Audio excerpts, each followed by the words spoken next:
www.offthecorner.net. You're watching the Fact Project. I'm Rallo, and of course, the Fact Project. FACT stands for Fundamental African Centered Thought. The goal here on the FACT Project is to convey some thoughts and some information to members of our community. We have slated to join us today a very special guest who is making arrangements to get on the live with us. We're going to hope to speak to him about the legacy of the Right Honorable Marcus Garvey. This is August. Many refer to it as Black August. We had Brother Ajay Taimbo on 2 weeks ago, talked about Black August, how it began and what the importance of Black August is. He also talked about the Right Honorable Marcus Garvey. I had slated to join me last week, Baba Mosi out of the DMV area. Baba Mosi was out of the country because there's a lot of UNIA activities that are going on any number of different places in the country and in the world even. And so Baba Mosi was in a place where his Wi-Fi was not working, so he was unable to join us. So I myself did a lesson on last week about the Right Honorable Marcus Garvey, reading from the fact book. Shout out to Bot Ricks that has joined us in the chat. Salute to you. Today, we have slated to join us Raymond Dugue, who is one of the foremost members of the UNIA here in New York City. He's a very busy man. He's all over the place. He's on radio. He's traveling to different conventions. And here he is now. He's joining us now. We want to bring him in as quickly as possible. Brother. Peace and power, Brother Raymond Dugue. Greetings. How are you? I'm doing well, man. Thank you for joining me. I see you on the run. You're probably the busiest man in all of Black consciousness, brother. Thank you. I take that as a compliment. Thank you. Okay. We're having our 66th International Convention of the Black people of the world. That's the UNIA convention. And today is possibly the very last business day. Tomorrow is the last day, but it's not a business day. So we've been here since Thursday. Well, actually, no, since Wednesday, the 14th. And then we officially started on Thursday all day, Friday all day, and then Saturday. That's the big day. That was the holiest day of obligation. That's the birth of the prophet. That was the 137th anniversary of the birth of the Honorable Marcus Mosiah Garvey. So we had an all-day festival in Harlem, and then we culminated that with our 83rd session of the Marcus Garvey Memorial Parade in Harlem. We had 3 different floats. We had the world acclaimed marching band, and then we had the Black Cowboys, and we had multitudes of Africans in the street. We had to wait for the rain to subside. It was supposed to start at 6. We started at 6:35, I believe, and we did the best we could to honor Mr. Garvey. Nice, How are you nice. doing? I'm doing well, man. I'm happy to talk to you today. You talked about some of the festivities and goings on. I did last week a lesson about the Right Honorable Marcus Garvey and some of his achievements. And one of the biggest things that he's known for, that's talked about, and the PBS documentary begins with this. It was the parade that they had 100 years ago when they had rented Madison Square Garden and so forth to have this convention. What can you tell us about that? Okay, let me tell you. We have to give homage to Mr. Garvey. Before he gets, and for me to really talk about this convention, I got to give you a backdrop. He's born 1887, August 17, in St. Anne's Bay of St. Anne's Parish in the northern coast of Jamaica. It's a colony. And what he sees growing up, and he's fortunate enough to be able to read and to have a library. His father, the senior, was a brick mason, but he was also a reader, an avid learner. So Mr. Garvey is born in a household where reading is stressed, where the love of always learning as much as you can and with a purpose is there. So Mr. Garvey realizes at an early age that we Africans are at the bottom, economically, politically, socially, culturally, domestically, everywhere you can imagine. So he decides that he's going to make that difference. So he leaves St. Anne's Bay and travels to Kingston, where he becomes a master printer. Well, he was apprentice as a printer in St. Anne's under a very good person by the name of Alfred Burroughs, who is going to teach him everything about printing. Okay, he gets to Kingston, the big time. He's working in Kingston. He's engaging himself. He's doing what do you call those competitions in debate, in lecturing, elocution, all of that. He's going to stumble upon an African by the name of he's a doctor, J. Robert Love, Joseph Robert Love, who is critical to the development of Mr. Garvey. There are two Africans who are absolutely critical, well, actually three, but there are two Africans absolutely critical to Mr. Garvey's development. The very first one is Dr. J. Robert Love.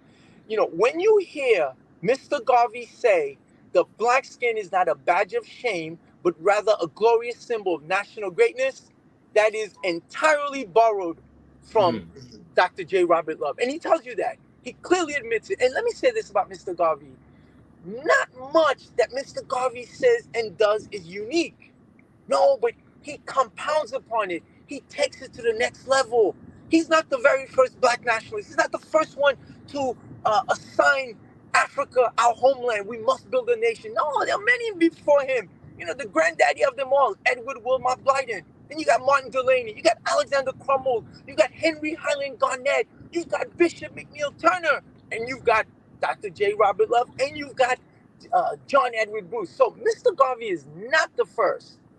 And that's important. What he does is he improves upon it. He expands it and he takes it to the next level.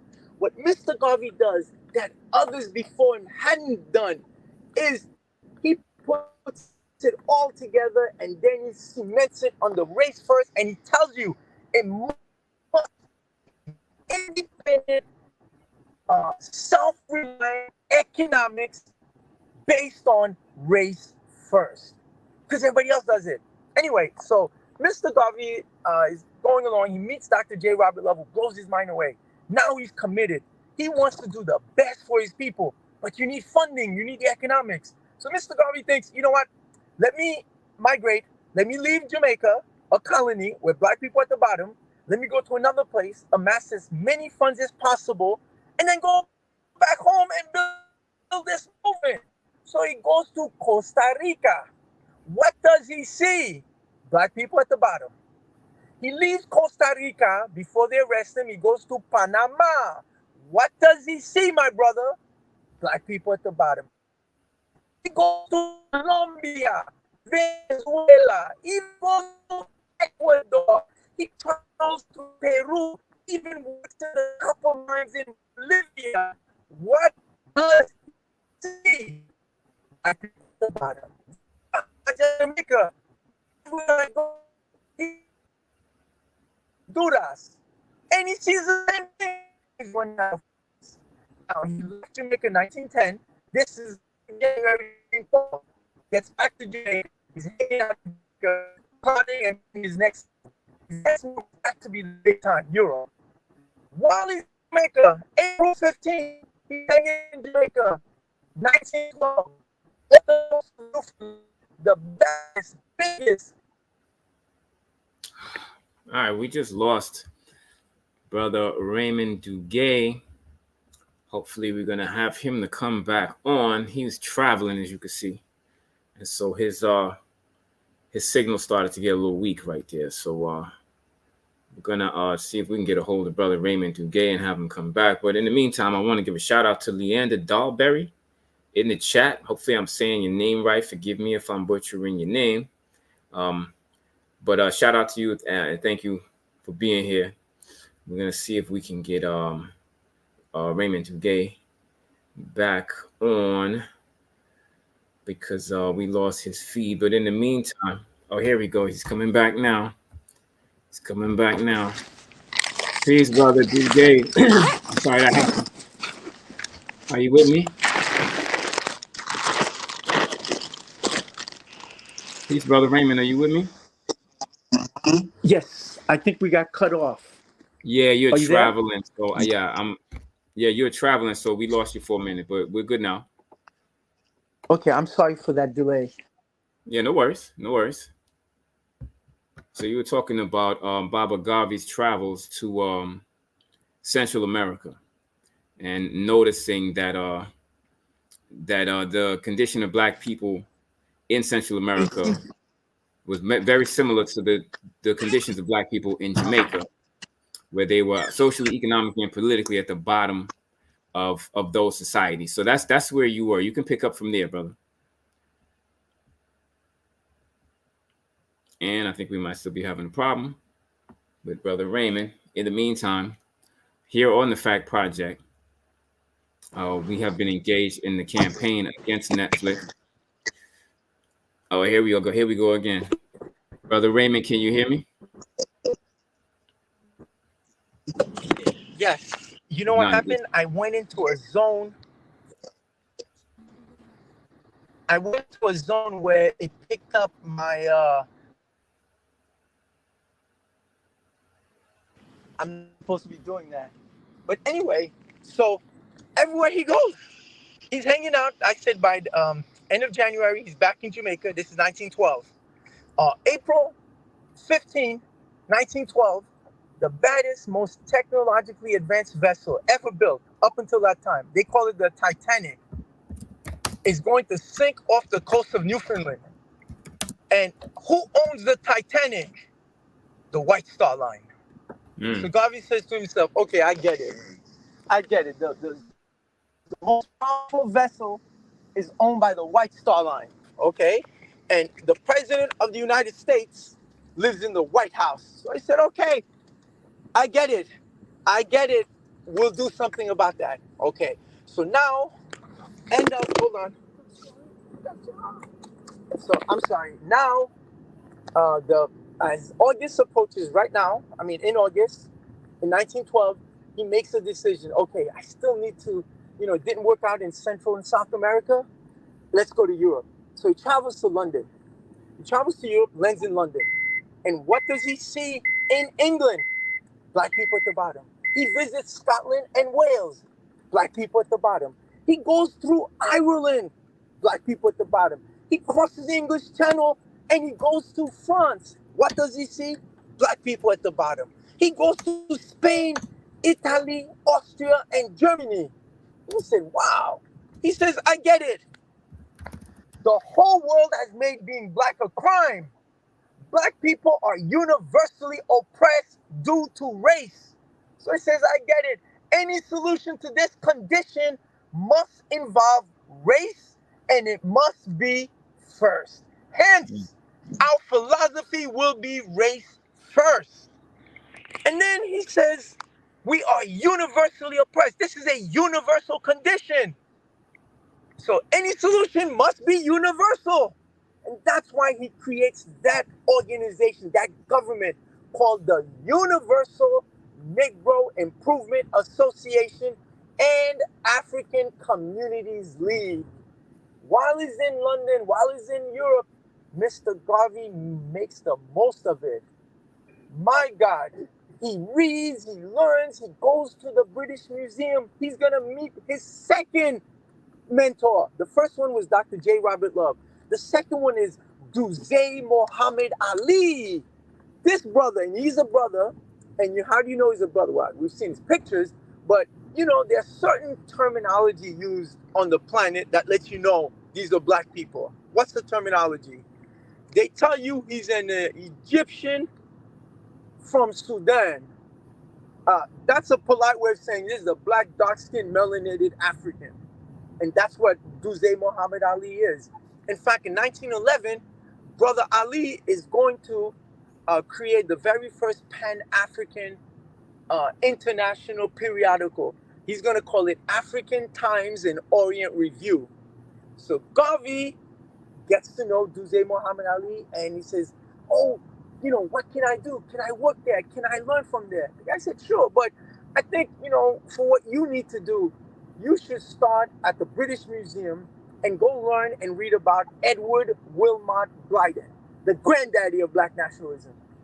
Brother Biden is originally from the Virgin Islands, but he's going to pass through U.S. through New Jersey, and then he's going to eventually get to Liberia, because in 1847 Liberia becomes so-called independent, and we have to ask ourselves, what did it become independent from? Well, the American society. So in 1847, July 26, they tell the white folks, okay, thank you, but no thanks. We're independent from you. And I'm going to take a short segue to explain ACS, American Colonization Society. That started because white folks in North America, specifically United States, were terrified that we Africans would rise up and kill them. And why were they worried? Because of what happened in Haiti. It was called Saint-Domingue, but on January 1, 1804, our greatest general since being departed from the continent, Jean-Jacques Dessalines, declared to the whole universe that any African who steps foot on that island, number one, you are free. But more important, you have a government that will go defend and protect you. This is a refuge for all black folks. Man, that sent shudders through white folks.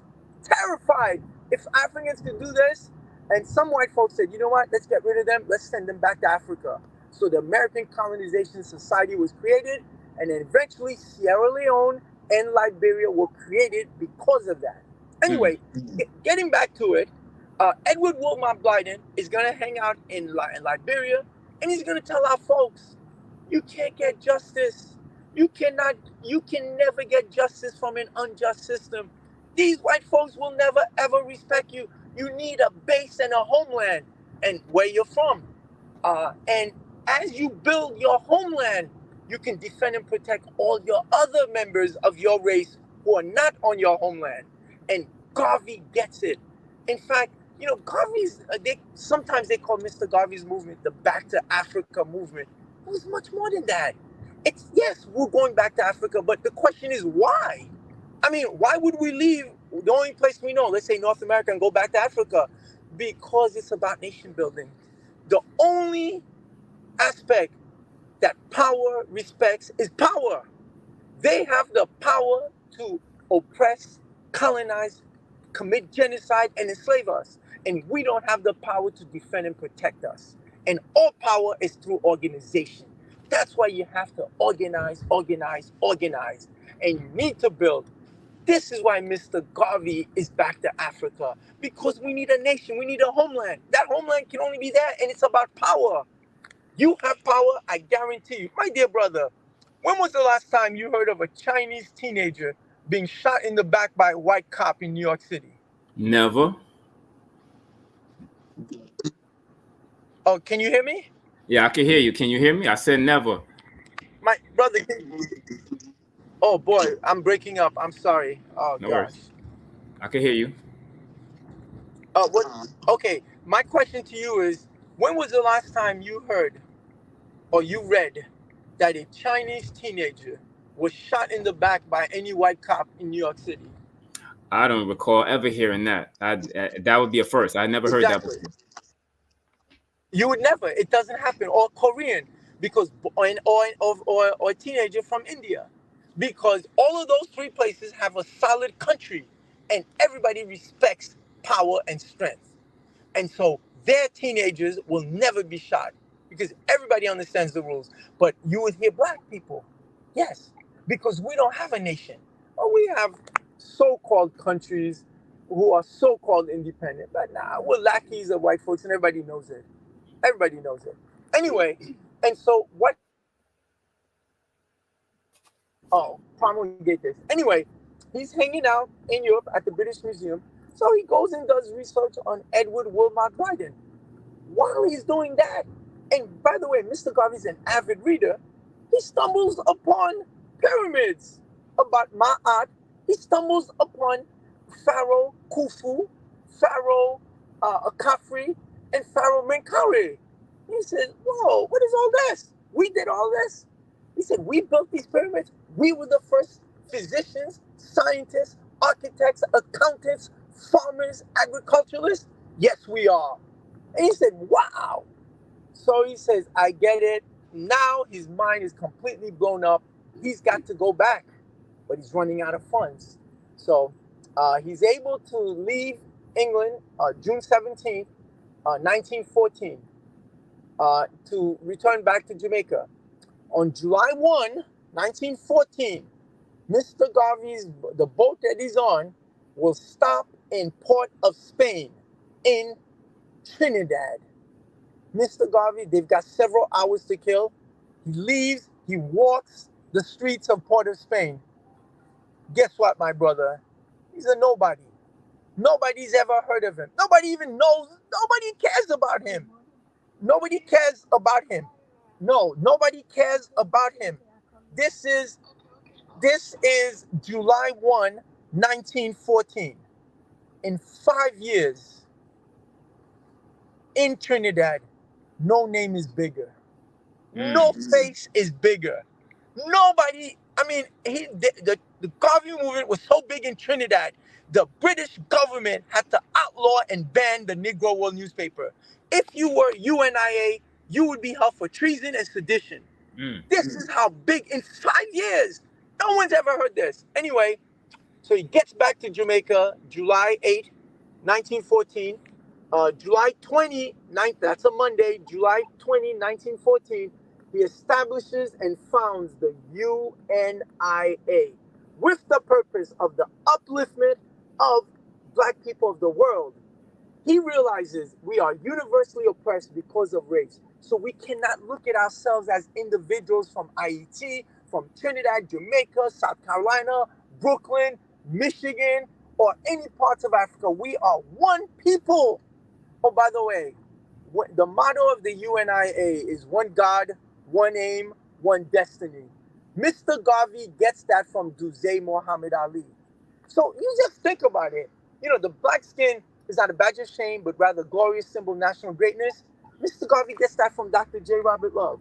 And then the motto of the UNIA, one God, one name, one destiny, he gets that from Dugue Muhammad Ali. I mean, this is impressive. Garvey's able to build on these and take it to the greatest level. Anyway, now he's in Jamaica building the UNIA. It gets strong. While Mr. Garvey was in England, hanging out at the African Times and Orient Review, he read everything.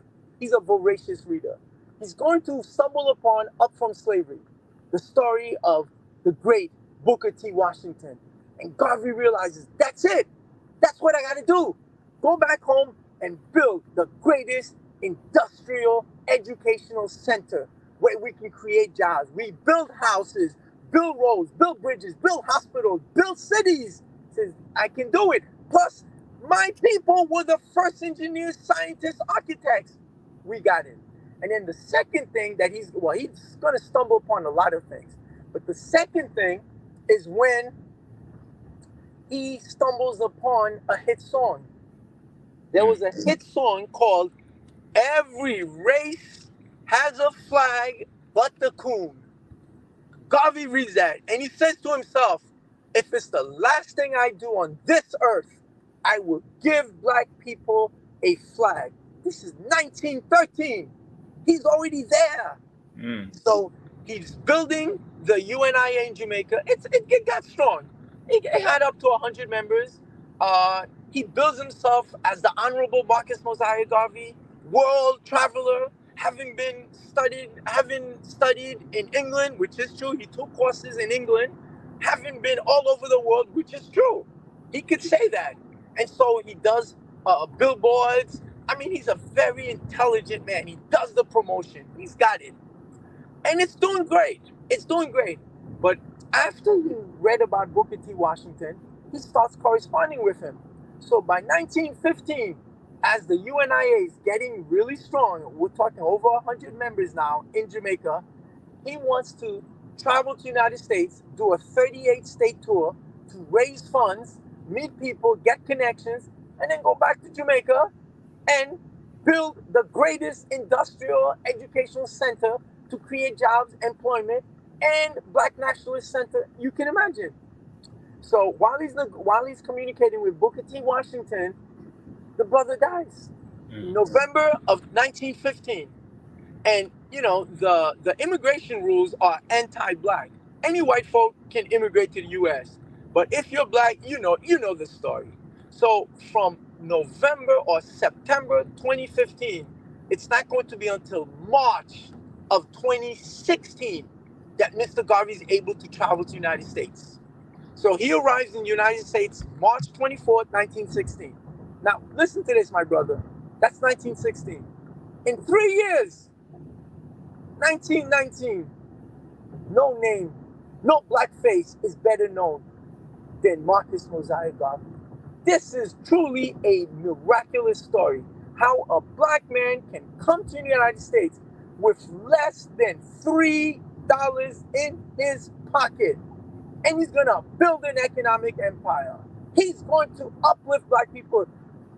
Mr. Garvey never took us to Africa. He did better. He brought Africa to us. Can you imagine 1916, 1917? Those were curse words to be called African. Here he is coming and says, be proud, be black. The doc said, he says the black skin is not a badge of shame. Man, what Garvey's going to do is unheard of and unparalleled. Anyway, he's building the UNIA. But, he's a man of the times. He's going to take advantage of everything that's in front of him. So he gets to the United States and he's visiting the 38 states for 1 year. He starts out in May. He arrives in March, but May of 2016 he departs, and he's going to come back by May of 1917, back to New York. Man, Garvey's completely blown away. He had never seen black people so functioning, so prosperous. As bad as it is here in the United States, and it is bad, we're the best off Africans on the planet because we built this country. We live in the naked aggression and oppression, and we make it work. We've had to overcome and outsmart our enemies. Nobody else on the planet has been that successful, and Garvey is completely blown away. He sees black hospitals, black restaurants, black hotels, black teaching schools. He sees black resorts. He had never seen that. He said, black people have it going on. He said, that's it. That's what I need. I said, you know what? I'm not going back to Jamaica. I'm going to build this movement starting right here because of the great work of black people in North America. And bingo, we're ready, willing, and able. He speaks to us. He taps us. And then you have to understand, this is 1917. What's going on? The president of the United States, Woodrow Wilson, has the audacity to say we have to make democracy safe everywhere. But there was no democracy for black people here. We're being lynched left and right, Jim Crow left and right, attacked and brutalized. And Garvey speaks to our people and says, look, white folks are never going to give you anything. You got to go get it yourself, man. Don't rely on them. You have to build it yourself. It must be race first. That's the only way you can do it. Man, our people embrace this. They're saying, with Mr. Garvey, I have a backbone now. I know black is beautiful. No more. And then here's the other thing I got to tell you. Until Garvey comes along, all black leaders in America had to be mulatto. They all had to have some white blood. Frederick Douglass, Booker T. Washington, you name them. Here comes a dark-skinned, melanated African who tells you black is beautiful. Tells you up, you mighty race. You can accomplish what you will. Man, black people say, oh my God, I got it. This is the antidote. And then it's not just speaking. He's the world's greatest organizer. He's going to convince 12 million Africans from 38 states of the United States of America and 41 countries on the planet to fall under one banner. And then, get this, in Harlem, he's going to get 45,000 African membership. He's sitting on a boatload of money. What does he do? Let's buy a building. And he does this through membership dues. He hasn't even done the Black Star Line Steamship Corporation or the Negro Factories Corporation. The very first building the UNIA ever purchased, 120 West 138th Street. That was at Liberty Hall. By the way, that's the same address as the Abyssinian Baptist Church. Now, you tell me how they got it. I'll leave it there. I'm not looking for trouble. I'm here to promote love and unity. Is that right, brother? Yes, it is. So I'm not going to get into all those things. Anyway, Garvey, this 1917, 1918, he creates the uh, the Negro World newspaper. Man, it blows away. It blows away everything. Nobody's ever had a magazine like this. It's got black studies. It's got African queens, black women. It's got African kings, black men. He's got poetry in every picture. Dark skin, natural hair, black people. He blows away all these other black newspapers, like the Chicago Defender, like the Guardian, like the Emancipator, like the Crisis, like the Crusader. Man, they've got nothing on Garvey. And Garvey doesn't need money because the newspaper is created to promote the ideals of the UNIA. One God, one name, one destiny. Everything is going. He's getting people.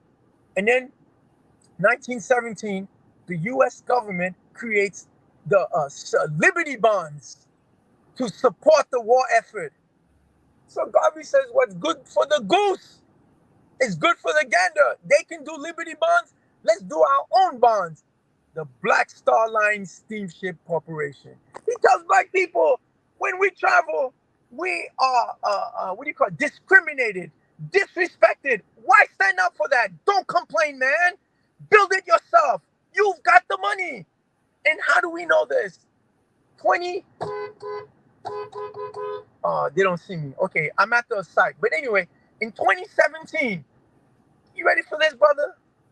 Get this, black people in North America, in the United States, we spent in 2017 $1.3 trillion. What does that mean?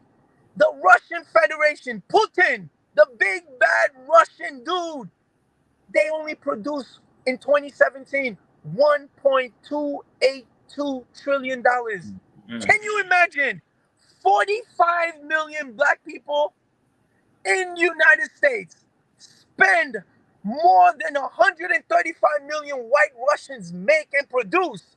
We should feel ashamed of ourselves. So Garvey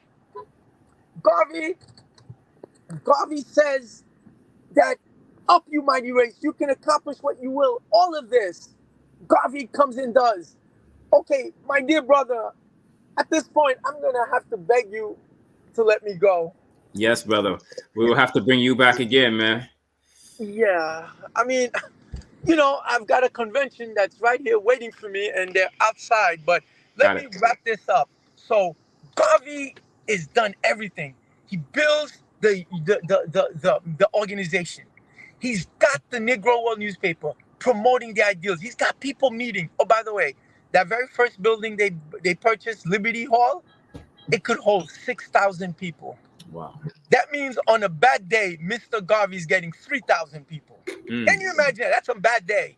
Almost every Sunday, he's getting 5,500, 5,000 people. And so then he said, look, black people, we don't have to complain. They're not going to change. These are evil people. It's our reaction. Guess what? Since they're not going to change, we need to make amendments. So he says, why not build a ship? So he starts the Black Star Line Steamship Corporation. He's going to sell his shares for $5, right? Per share. What does that mean? You ready for this? According to the 1920 Bureau of Labor Statistics, black people in America were making between 25 and 40 cents per day. If they're making 40 cents per day, that's $2 a week. Now you tell me, where did black people get $5 to buy a share if they're only making $2 a week? It's called sacrifice, believing in race. He's going to get 35,000 Africans to invest $5 into the Black Star Line Steamship Corporation. And as a result, he's going to buy his very first ship in June 27th of 1919 for $165,000. If you use a 5% cost of living adjustment, that $165,000 is now $17.3 million. Wow. That's the type of money Garvey generated. And then the second and the third ship, the SS Shadyside and the SS Kanawha, he purchased and renovated it for another $200,000. using the same 5% cost of living adjustment, that's over $22.4 million. That means Garvey's got close to $40 million. Where is Garvey getting this money from, my brother? Is he going to beg white folks for it? Is he going to do a 501c3? He can't. Because he believes in racial uplift and he believes in self-reliance. We have to do it for ourselves. Garvey stumbled upon the greatest unknown fact. We black people in America have money. We just don't know it. Because after visiting the 38 states, he said black people have it going on. And the labor statistics from 2017 proves it. We have the money. We just are mismanaged, misguided because of self-hatred that's inoculated in us. The whole system only works if we hate ourselves. And that's the gospel of Garveyism. Love yourself, black man, black woman. Anyway, Garvey's gonna go and do that, build that shipping line. But get this, not only does he build this shipping line for travel, but the real reason was for trade and commerce. Well, if you're gonna do trade and commerce, don't you need commodities and items? Yes, and that's why he builds the Negro Factories Corporation. He's gonna produce items for our employment, for our consumption, because Mr. Garvey clearly understands that power is through the means of production. If you control the means of production, the whole world will respect you. If you're always begging, if you're always dependent upon master for a job, nobody respects you, man. Nobody gives time of day for you. So that's why Garvey's philosophy is the one to work. And then he's done everything right. He's got the economics. So by 1919, he's got it. So what do you do after you do all the work? Now you got to honor and celebrate it. As 2020 is approaching, he says, you know what? We're going to put on a show for black people. The very first international convention of black people of the world. And it's got to be in August. He chooses August for two reasons. Number one, his birthday's in August, August 17th. But number two, August 1st, 1838 is so-called end of slavery liberation day all over the English-speaking Caribbean. So August 1, 1838, the British Empire outlawed and took apart slavery. Yeah, right. It never went away. So August 1st, Sunday, 1920, Garvey puts on a show nobody's ever seen. He's going to get 150,000 Africans in the street of Harlem. Nobody had ever seen that. He's got Africans on horseback, Africans in cars, Africans marching. He's got the Black Cross nurses. He's got the African Black Legions. He's got the juvenile division. He's got the Black Flying Eagle Corps. He's got the trade craft. He's got everything. Nobody had ever seen that. How do we know this? The very next day on page 10 of the New York Times, and I've seen this, there's an article, 25,000 Negroes marching for liberty. Now, you know, if white folks tell you 25,000, you know, it could probably be 250,000. You know, I mean, I know because I've been in demonstrations in support of Irish Seed and IET. They said it was only 5,000 and we closed down New York City. 5,000 people cannot close New York City down. You're going to have to talk about, I'm on a radio interview. Oh, okay. I'll be right in. Please tell the convention. Okay, yeah. Sorry about that. No worries. Anyway, so the page 10 of New York Times, August 2nd, 1920, tells you that. And plus, the Schomburg has it. Nobody ever seen it. That was Sunday, August 1st. The next day, Monday, August 2nd, Garvey blows everything away. You ready for this? He's got 25,000 Africans. They're going to march from Harlem into Madison Square Garden. Madison Square Garden, we're talking about the old Madison Square Garden because it was on Madison Avenue. That's why they call it Madison Square Garden. For those of you that live in New York, the current Madison Square Garden is on 7th Avenue. The old one is on Madison Avenue. Anyway, you ready for this? He's going to get 25,000 Africans. Get this. Walking 10 abreast. 2,500 100 rows from Harlem into Madison Square Garden. And white folks were terrified. They're saying, that's it. Black people going to be free. Look at what he can do. And get this. Old Madison Square Garden can only hold about 12,000 people. Actually, 9,000, but 9,000 sitting, 12,000 together. That means you always have 13,000, 14,000 out in the street. So everybody's thinking, if he's got 14,000 outside, there must be 1 million people inside. Man, and then he's got 7 marching bands. He's got everything going on. When Garvey enters the room on Monday night, August 2nd, 1920, non-stop applaud for 26 minutes. Garvey becomes so emotional he couldn't speak. I mean, you had to see it. Nobody's ever seen anything like it. And it was international. Everybody. And get this, 25,000 Africans made their way into Harlem. And this is going to be for 31 days. That wasn't the only convention going on. There was another convention going on in Trinidad that also had 25,000 people, black people who couldn't make it to New York just from the Caribbean region. Man, I'm going to leave it there, but Garvey let us believe that race first is the solution. Race first is recession proof. And my name is Raymond Dugue, and I'm at your service. Yes, brother. Thank you for that lesson, man. I think you fired everybody up this morning, man. I do appreciate that. And I know you're fitting us into your busy schedule. So I definitely want to thank you personally myself. Anytime you need me, my name is Dugue, and I'm here to serve. Thank you, brother. Thank you, brother. And we're going to talk again soon, all right? Okay. Bye-bye. All right, all right, peace. That was Brother Raymond Dugue, member of the UNIA. Brother's always very fired up and is always very passionate about the history of the Right Honorable Marcus Garvey, which is the reason why I brought him on, because the brother is very passionate. He gets very fired up. Either way, this is a lesson that I did here in the Fact Project before. It's about the Universal African flag that Brother Raymond Dugue did talk about, the red, black, and green flag that was created by the Right Honorable Marcus Garvey. There is a pledge that goes along with that flag. This was something that was used by Ron Daniels and the Institute of the Black World here in New York City. And it's something that they opened every meeting with. And it's something that was very impactful on me.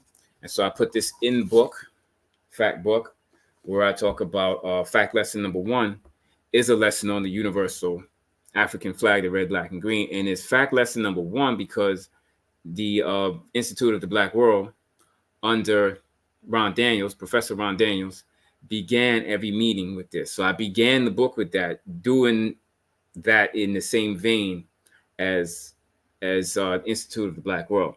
But it says, salute to the Universal African flag, the red, black, and green. It says, we pledge to honor and respect the universal flag of African people and African nationhood. This is what Brother Raymond Dugue was talking about. Marcus Garvey bringing us this sense of African nationhood and pride in ourselves as African people. It says, remembering the red for the blood, suffering, and greatness of our ancestors, the black for the color and culture of African people, and the green for the land stolen from us, which we will reclaim to build our nation.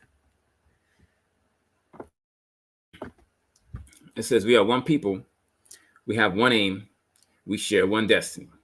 And as I said, this is taken from Ron Daniels' Institute of the Black World program. Salute to Ron Daniels and the Institute of the Black World. It goes on to say, the red, black, and green flag. Throughout history, flags have always been an important distinction for groups and nations. And this is something that Marcus Garvey understood, having a flag or a symbol that represents the group. A flag is a shared symbol of group identity, esteem, and unity. I think that's key. A flag is a shared symbol of group identity, esteem, and unity. For any group, having a shared symbol can be very powerful. This is something that Marcus Garvey understood. And because there was no flag that represents African people globally, he decided that he would create this red, black, and green flag for African people all over the world. It says flags have always been considered a special component for a culture that holds significance to a people. That's any flag. The Pan-African nationalist red, black, and green flag is considered the universal flag of African people. It is also falsely regarded as the African American flag. I hear people say when they see a red, black, and green, oh, that's the African American flag. That flag represents all African people around the world, especially African people that have a certain amount of consciousness. It is falsely regarded as the African American flag. It is, however, the universal flag of African people that have a measurable degree of consciousness. It is recognized as a symbol of Black consciousness and should not be limited to just Africans in America. It represents solidarity among people of African heritage, It represents solidarity among people of African heritage that embrace an African-centered Black nationalist philosophy. This is exactly what Brother Raymond Dugue was talking about, that Marcus Garvey was trying to bring this sense of nationalism to people of African heritage here in America. If you're paying your full attention, every other group of people in America are very nationalistic. So, for example, the Chinese in America have 18 Chinatowns. They don't do that for the rest of us. They do that for themselves, exemplifying a certain amount of nationalism. Here in New York City and Jackson Heights, Queens, East Indian people have a business district and East Indian people shop there. So they're manifesting this concept of nationalism. And you can go down the line, Korean people. And here in New York City, we got Koreatown. The signs above the stores in Koreatown are written purely in Korean, not a word of English. Therefore, you and I obviously are not the target audience for Koreatown or those signs. That's Korean people manifesting nationalism. And so this is the idea that Marcus Garvey tried to bring to Black people, this idea of national unity, national solidarity, and working in one accord with each other. In the Nguzo Saba, they call it Ujima, collective work. And that's the solution for people of African heritage. We focus now, it's election season. So many of us now are focused on voting, and nothing against voting. I respect your right to vote if you do so. But if you vote, whether your candidate wins or loses, what is your plan B? Okay, there has to be another plan. Apart from just voting, we can't vote our way to freedom.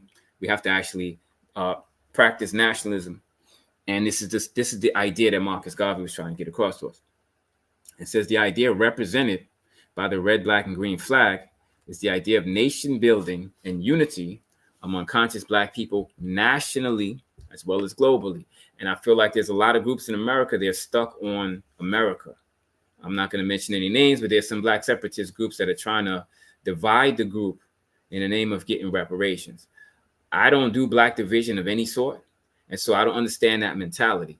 They have a very local mentality, meaning they just think about people of African heritage here in America, and we're actually a global people. So you can't just limit our conversation or our movement to just people of African heritage here in America, and then try to say that you're American, which is a word that or a name that comes from one of their European forefathers. It says the red, black, and green flag was created within the Universal Negro Improvement Association and African Communities League by the Honorable Marcus Garvey, whose birthday we just passed, which is why we're spending so much time this month talking about the legacy of Marcus Garvey, because this is the sort of thing you're not going to learn in schools. This is the sort of thing that in the state of Florida, they're trying to ban Black history in schools. They're banning books. They're trying to keep us from understanding who we are. And that was the mission of the Marcus Garvey movement. It was about knowing your history and having racial pride. And it was about bringing about self-sufficient status for us as a group. And so the idea of knowing who you are and having pride in yourself and in your identity, racial pride, is very important. In fact, I've done research that says that when Black children learn racial pride, they academically do better. They're not going to get that in the European Center public school. Either way, the UNIA and Mr. Garvey formally adopted it, meaning the red, black, and green flag, as the universal flag of African people on August 13th, 1920, at a UNIA convention at Madison Square Garden in New York City. This is what Brother Raymond Dugue was talking about, the convention at Madison Square Garden, where they decided collectively, the UNIA, and the ACL, which is the African Communities League, being run by Marcus Garvey, determined at that event that the red, black, and green flag would indeed be the flag that represents us as people of African heritage. It was made official in Article 39 of the Declaration of Rights of the Negro Peoples of the World.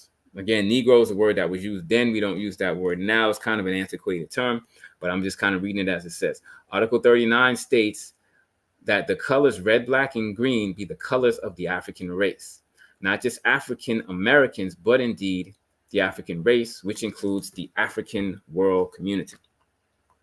The flag was created by Mr. Garvey in response to a popular coon song entitled "Every Race Has a Flag But the Coon."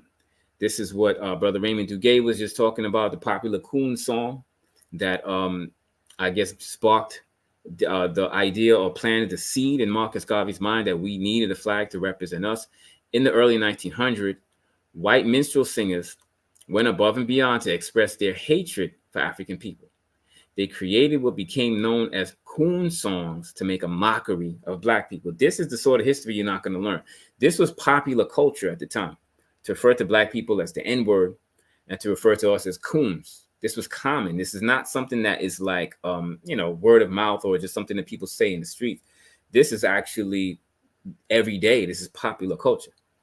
These songs were celebrated and accepted in white American popular culture at the time. In 1900, two white composers, Will A. Helam and J. Fred Helf, and I think it's important to mention those names, wrote and composed a popular song entitled "Every Race Has a Flag But the Coon." This song was well received and praised by white supremacists of the day.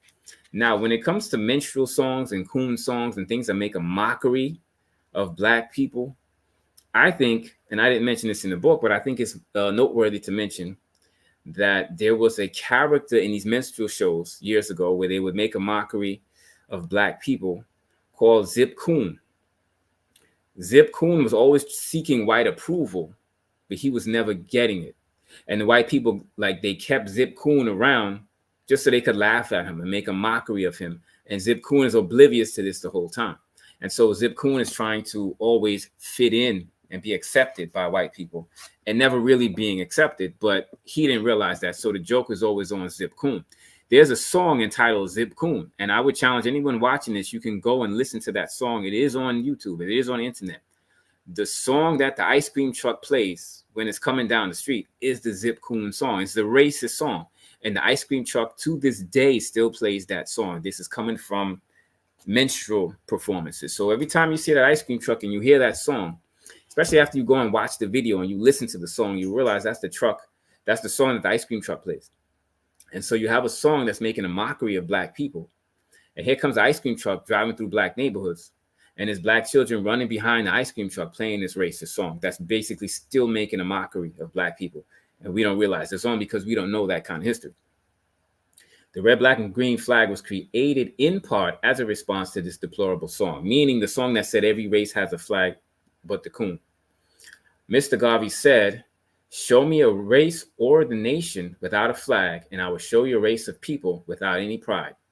In song and mimicry, they said every race has a flag but the coon. How true. That was said of us years ago. They can't say it now. This is Marcus Garvey after he created the red, black, and green flag in response to that song. And PF Funk 100 in the chat said there's an artist out of Jackson, Mississippi named Skip Coon. Okay, now that's just disgraceful because the commercial rap music, trap music, what do they call it? Drill music, all of this very disagreeable rap music is basically the modern day minstrel show. It's basically making a mockery of Black people, and Black people don't even realize it. So I want to thank P Funk 100 for putting that in the chat because I never heard of a rapper named Skip Coon. That's obviously a take on Zip Coon. And it says, no, he is actually RBG oriented. Okay, so I would have to look up Skip Coon. Maybe he's using that name as some amount of sarcasm, I guess, to promote himself and his music. So P Funk 100, I want to thank you for that. I will definitely have to look into Skip Coon to check out his music coming out of Jackson, Mississippi. Okay, because I know David Banner is out of Mississippi. I don't know if he's from Jackson, but I know he's from Mississippi, so I know there is some RBG brothers down there that are conscious, and they're dealing with some amount of Black consciousness, and they're trying to put this in their music. So that's interesting. P-Funk 100. Thank you for that. I'm going to have to look into that when I get off. The flag, meaning the red, black, and green flag, has profound historical and cultural significance to African people. The red symbolizes the blood, suffering, and greatness of our ancestors. In the African tradition, ancestral acknowledgement preceded most things that were done, especially things of importance. African-centered Professor James Small said, "You are the latest model and highest tech version of your ancestors. Our ancestors laid the groundwork for our very existence. It was always important to the African to be grateful for their ancestors." Now, I think this is important too, because in Asian culture, especially among the Chinese, they have a reverence for their ancestors. And the yin and yang philosophy that the Chinese get credit for actually comes out of ancient Kemet. This began in Africa and existed. The concept of duality idea existed in Africa for over 3,000 years before it shows up in China. And ancestral acknowledgement and ancestral veneration is another idea that the Chinese get out of Africa. They take credit for it, but they were obviously influenced by African people. And the great Runoko Rashidi, who was also a Pan-Africanist, a Black nationalist, a Garveyite, and a revolutionary, spent a lot of time traveling around the world. And he did lectures, and he even wrote a book about the early African presence in Asia and how Chinese culture, a lot of what they do is actually coming out of African culture. So to wrap up, the red symbolizes the blood that connects us all, meaning all people of African heritage. The black is for the color and culture of African people. Culture is the language, arts, and other manifestations of the human intellectual achievements as a group. And I think that's key, because we kind of let our culture slip away from us. And now what's popular in culture among us has devolved into basically something that denigrates the group. And we participate in this of our own free will and on our own accord. And when I say our and we, I'm talking about those artists that engage in that kind of rap music. So I'll read that again. I think that's important. Culture is the language, arts, and other manifestation of the human intellectual achievements of a group. It is a social behavior and norms found in human societies. Culture is considered the central theme or concept of a particular group, transmitted through social learning. Culture is the customs and practices that distinguish one group from another. The black also symbolizes the uniformity of our collective intent. As original people, we must collectively carry ourselves with dignity and self-respect. This is some of the ideas that Marcus Garvey was trying to get across to us. Black also represents balance, which was referred to as ma'at in ancient Kemet. There's that idea of balance again, and equilibrium. The Chinese call it yin and yang, or in some cases they might talk about Tao or Taoism. That idea comes out of ma'at, which comes out of ancient Kemet. And so this is some of the history that Marcus Garvey learned that he was trying to bring to us and teach. The final color is green. Green represents the land of Africa, the birthplace of humanity. It is not only where humanity began, but it is also the richest landmass in the world. It has many minerals and natural resources necessary for the survival of humans on the planet. The whole world relies on Africa. The very thing is it cobalt? I don't want to say it wrong, but the very thing that makes your cell phone screen light up, your tablet light up, your laptop, that's coming out of the ground in Africa. We would not have cellular technology if it was not for the resources in Africa. And is it cobalt? Coltan. I believe it's coltan. Don't quote me. I have to look that up. But the very thing that makes your cell phone screen light up is coming out of Africa. So the Western world, the European world, would not be able to survive without the mineral wealth of Africa.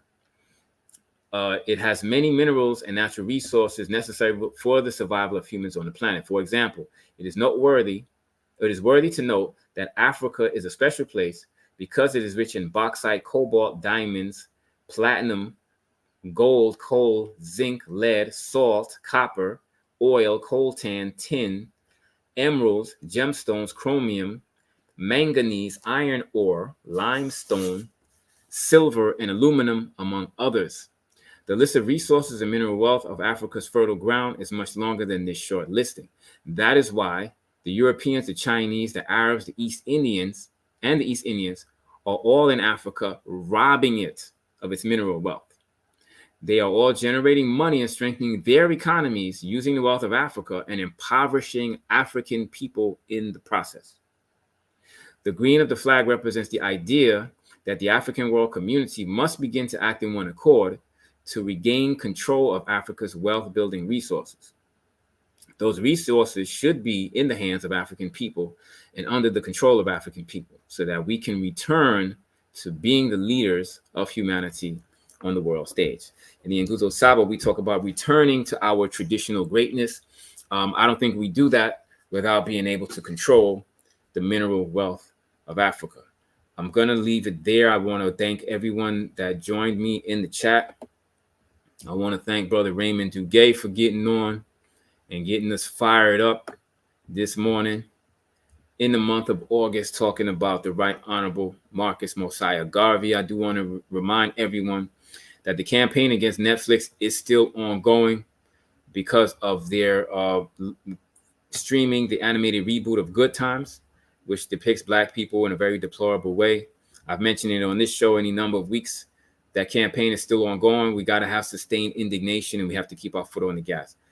The call is to cancel your Netflix, to send a message to this white-owned corporation that they can't just defile and disrespect people of African heritage and get away with it as if that's okay. So that's the first call.